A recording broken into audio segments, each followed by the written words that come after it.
Sejam agradecidos, palavras de minha boca, começaram no coração, perante tua face, ó Senhor, rocha minha e redentor meu. Hoje tem uma coisa muito curiosa nas nossas leituras, e que acaba que a ordem, né, da leitura, da liturgia, não facilita para a gente perceber.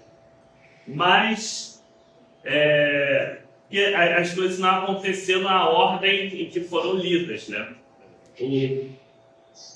A última coisa que aconteceu, das últimas coisas, foi justamente a primeira que a gente... As primeiras foram ocorrendo depois. O texto do Evangelho de hoje, ele ocorre antes do texto de Atos e antes do texto de Apocalipse. E no Evangelho, passa desapercebido muitas vezes esse início, né?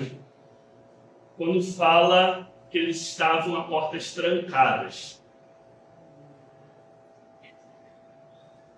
Isso foi logo depois da crucificação. Teve a crucificação, a coisa ficou estranha, ficou complicada, porque afinal de contas, né, o mestre deles, o líder deles, tinha sido crucificado. Estava todo mundo doido para cair em cima deles também, né? A gente lembra, já no cenário da crucificação, que os discípulos fogem, né? Pedro nega, tem aquela coisa toda. O que fica para trás é o João, que era o mais novinho, talvez também mais inconsequente, né? E as mulheres que estavam ali juntos, né? na crucificação. Os outros tinham ido se esconder, até de forma muito compreensível, né? Ficou tudo muito complicado. E Jesus reaparece para eles lá. E por que isso daí é um detalhe que passa desapercebido?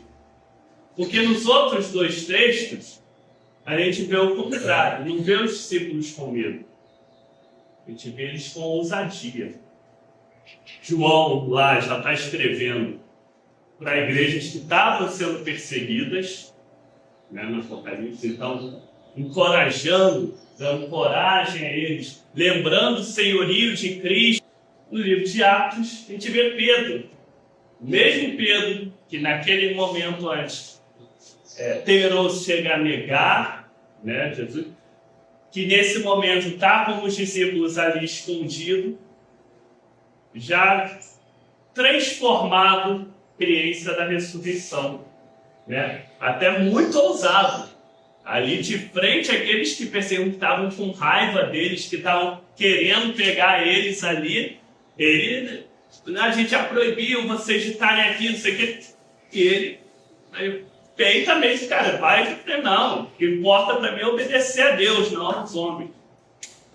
Então, olha a mudança radical que tem na postura, né, ao longo do tempo.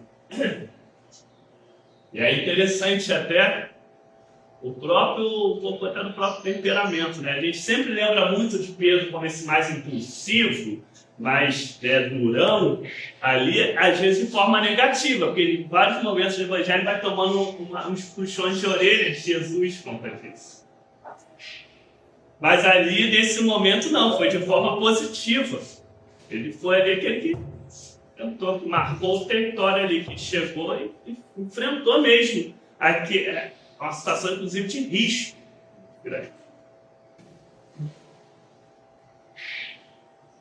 Quando a gente vê isso, a gente analisa isso, a gente começa a perceber que a experiência da ressurreição também vai tocando os discípulos, vai transformando os discípulos, vai fazendo com que eles ressuscitem, com que eles mudem, com que eles sejam transformados.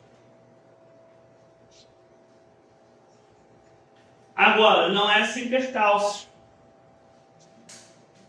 Não é assim tão simples. Vê que, por exemplo, o próprio Tomé duvidou. Ali já vendo aquela situação de início ele duvida. E isso mostra como até às vezes nós mesmos temos muita dificuldade de conhecer o agir de Deus. Mesmo estando diante dele, nós ainda temos essa dúvida. Será mesmo? Será que Deus está comigo? Será que é assim? Tomé tem a dúvida. E vê que quando depois Tomé vai encontrar com eles, né, e vai encontrar Jesus, eles ainda falam que eles ainda estavam a portas fechadas. Ou seja, já tinham tido o impacto da ressurreição, impacto positivo, mas ainda estavam meio devagar, ainda ansiosos com tudo que estava acontecendo, ainda não tinham, embora já crescem na ressurreição, já vissem Jesus, já até tinham anunciado a Tomé, ainda estavam naquela ali, peraí, como é que é? Não, mais calma, vamos lá. Muito diferente do que a gente vê nesses mesmos discípulos mais à frente. Passar por essa experiência da ressurreição, entender que a experiência da ressurreição, ela abrange também todos nós, nas mais variadas formas, nos mais variados aspectos da nossa vida, é fundamental. É entender que, para além de simplesmente voltar a viver no mesmo corpo, ou ter a certeza da vida eterna, né? Além, no porém, né? no depois, pós-vida, ainda também a experiência da ressurreição deve ser a experiência de viver aquela vida plena, a vida em abundância que Jesus fala, traz.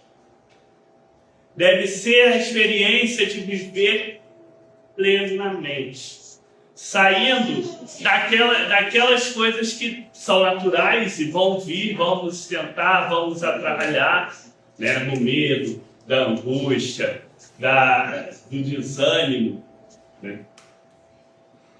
Mas, além disso, conseguir reconhecer a presença e o senhorio de Deus e, com Ele, ter a força para que nós continuemos sempre na caminhada.